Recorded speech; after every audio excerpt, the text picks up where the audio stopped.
What if everything you were taught about Christmas was a historical construction with no real biblical foundation? What if Jesus' birth did not happen in December, amid snow and winter cold, but in a completely different season of the year? The date of December 25th is so deeply rooted in our culture that questioning it can feel almost sacrilegious. But what do the scriptures actually say? What do the ancient texts reveal when we examine them with an investigative lens? The well-known Spanish researcher and writer, JJ BENÍTEZ, world famous for his Caballo de Troya series and for his deep investigations into the life of Jesus, has spent decades unraveling the mysteries surrounding the Nazarene's existence. His conclusions about the real date of Christ's birth not only challenge tradition, but also invite us on a fascinating journey through the pages of the Bible, ancient history, and the starry skies of Judea.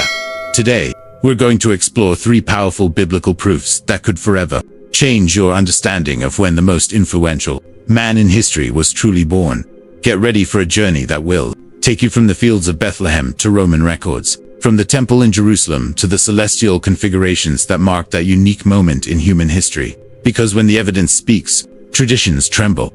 Let's begin with the first proof, one that any ancient shepherd would have understood perfectly: the climate and shepherding customs in Judea.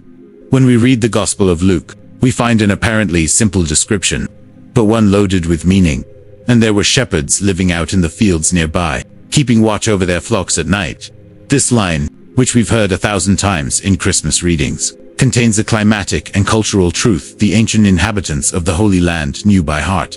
Why is this crucial? Because in December, the winter month in the northern hemisphere, Judea experiences temperatures that can drop to near 0 degrees Celsius, especially at night. Rain is frequent, the cold is biting, and the weather conditions are entirely unfavorable for keeping flocks outdoors through the night. Jewish shepherds, following a millennial tradition documented in Talmudic texts and in the writings of ancient historians, would gather their flocks and shelter them in stables or protected caves from late October until early spring. JJ BENÍTEZ, during his exhaustive research in Israel, consulted archaeologists, historians, and experts in ancient agricultural traditions. His conclusion is forceful: it was practically impossible for shepherds to be watching flocks outdoors in the middle of December nights. That practice occurred only during warm seasons, specifically from spring to early autumn, when the climate allowed nighttime grazing and when, in addition, sheep were in periods of lambing or fattening. But there's more. The Talmud, this monumental compilation of Jewish teachings and tradition, states clearly that flocks remained in open fields from Pesach, Passover, which happens in spring, until the first autumn rains. This detail is not minor. It establishes a precise time frame that categorically excludes the winter months.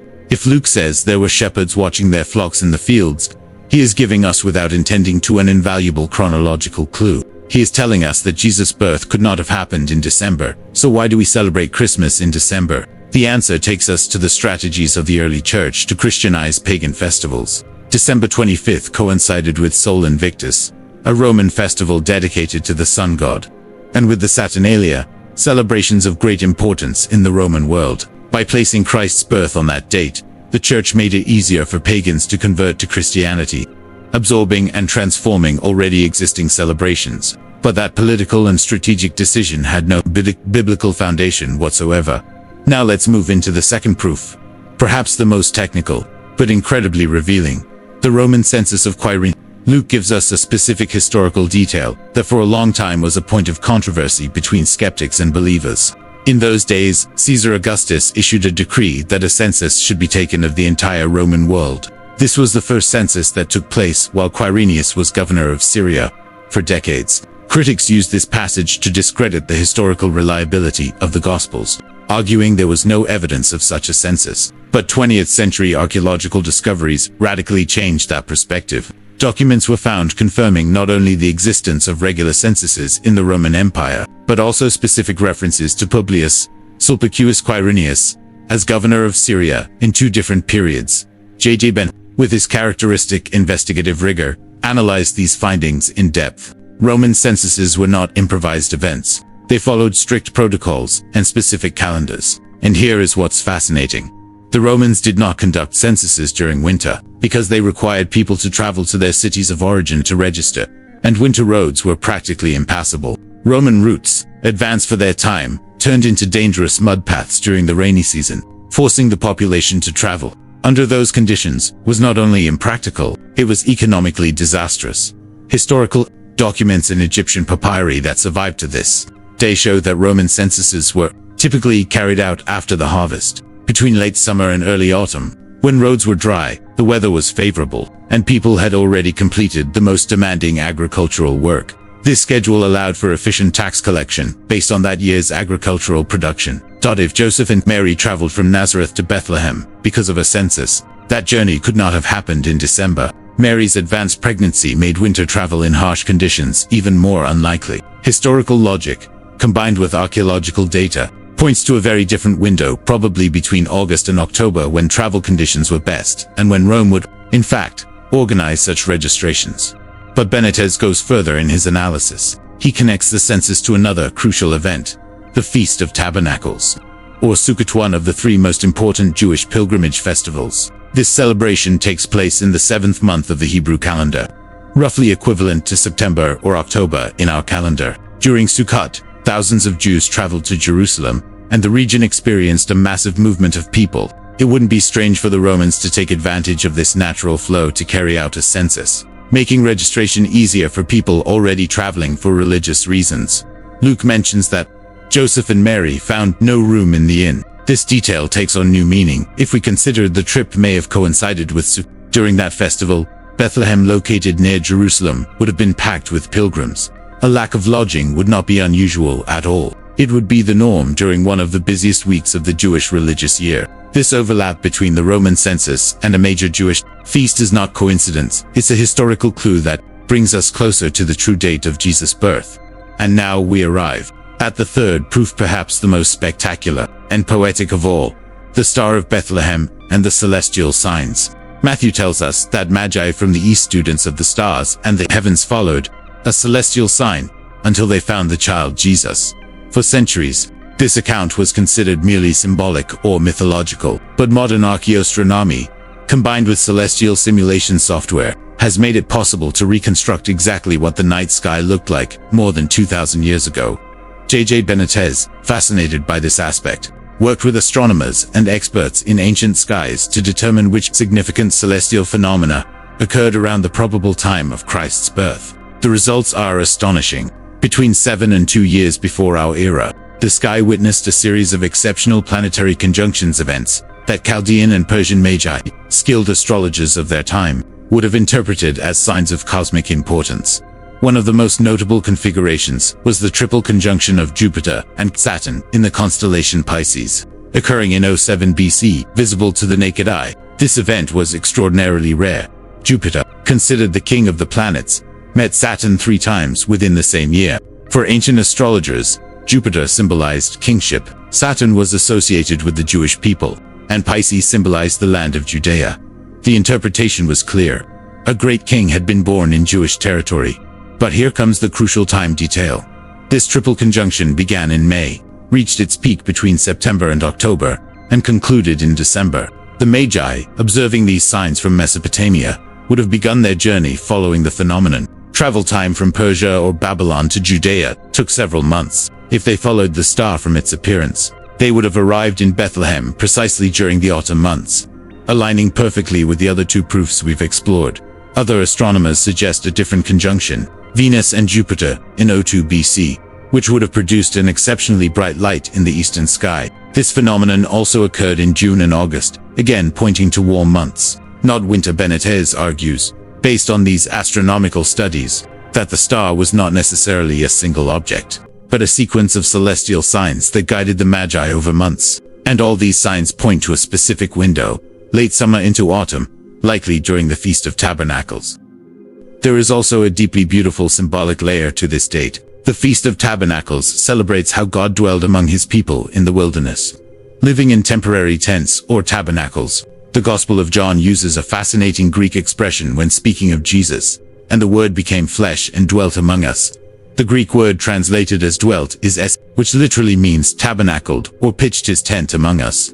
Is it coincidence that Jesus' birth, God made flesh, dwelling among humanity, could have taken place precisely during the feast that celebrates God dwelling with his people? So after examining these three proofs, what date emerges as the most likely for Jesus' actual birth? The evidence converges toward late September or early October, very likely during the Feast of Tabernacles. This conclusion not only respects the biblical text, it illuminates it with greater historical, climatic, and astronomical coherence. In his works, JJ Benítez does not aim to destroy faith or desacralize Christmas. His goal is more noble: to seek the historical truth behind the narratives that shaped Western civilization. Understanding that Jesus likely was born in autumn does not diminish the magnificence of his birth. On the contrary, it enriches it by connecting it to deep Jewish traditions and to the natural calendar of the Holy Land. This investigation reminds us of something fundamental. Authentic faith does not fear historical truth. Traditions have value and beauty, but they should not be confused with facts. Celebrating Christmas on December 25th is a precious tradition that unites families and communities around the world. But knowing that this date was established for ecclesiastical convenience, not for biblical reasons, frees us to appreciate both the tradition and the underlying historical reality. What does this mean for you? Perhaps you feel surprised, maybe confused, or even a little disappointed. That's natural. Questioning what we've always believed as absolute truth requires intellectual courage and spiritual honesty. But it also opens doors to a richer, deeper understanding. Imagine celebrating Christ's birth, aware that it truly happened under the starry sky of a Jewish autumn. During a feast that celebrated God's presence among his people, imagine the Star of Bethlehem not as a Christmas ornament, but as a real astronomical phenomenon that dazzled the sages of the East. Benítez's research challenges us to be seekers of truth, not mere repeaters of tradition. It invites us to read scripture with fresh eyes, to ask difficult questions, and not to settle for easy answers. And in that search, paradoxically, faith can grow stronger, because a faith that withstands scrutiny, that is enriched by historical and scientific knowledge, that does not fear questions, that is a mature and resilient faith. The true miracle of Jesus' birth does not hinge on the exact date, but on what that birth represented: the eruption of the divine into the human, the moment heaven touched earth in a tangible, personal, revolutionary way. Whether it happened in December, September, or any other month, that event divided human history in two. The impact of Jesus' life transcends calendars and traditions.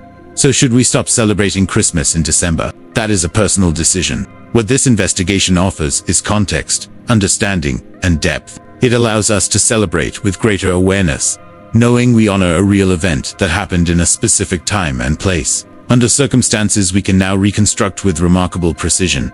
The search for truth doesn't end here. Every archaeological discovery, every new analysis of ancient texts, every advance in our understanding of the ancient world can add new pieces to this fascinating puzzle. JJ Benítez devoted his life to this tireless pursuit, and his legacy inspires us not to passively accept what we're told, but to investigate, question, and seek for ourselves.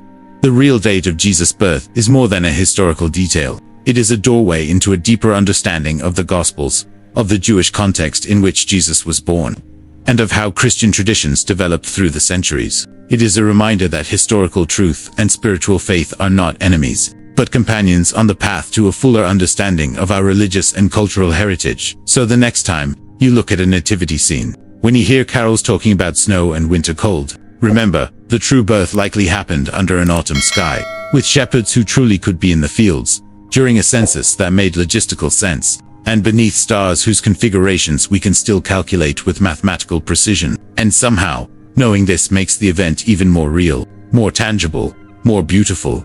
The three biblical proofs we explored today, the shepherds in the fields, the Roman census, and the celestial signs, are not attacks on faith. They are invitations to go deeper into it. They are evidence that connects us more authentically to that extraordinary moment when, as an ancient hymn says, heaven bent down to kiss the earth.